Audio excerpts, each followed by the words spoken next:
Finally आम्ही अक्कलकोटमध्ये पोहोचलो आहे आणि खूप थकलो आहे आणि खूप भूक पण लागली आहे. ट्रेनमध्ये काही खाल्लं पण नाही आहे. ट्रॅव्हलिंगमध्ये सकाळी मी लिटरली 3 वाजता पहाटे उठले होते सगळं आवरायला वगैरे, किंवा बिकॉज 9ची ट्रेन होती.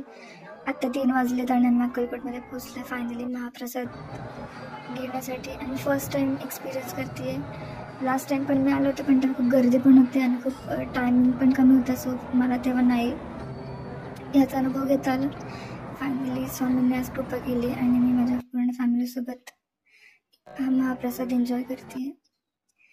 खूप छान वाटतंय. मी आतून पण फर्स्ट टाइम बघितलं की कसं असतं, काय असतं. इतकं सुंदर, इतकं छान, इतकं प्रसन्न वाटत होतं. सिरियसली मतलब कायच बोलू. सो फायनली आता मी रूममध्ये चालली आहे, थोडं फ्रेशअप वगैरे रेस्ट करून परत इव्हिनिंगला स्वामी दर्शनासाठी भेटूया.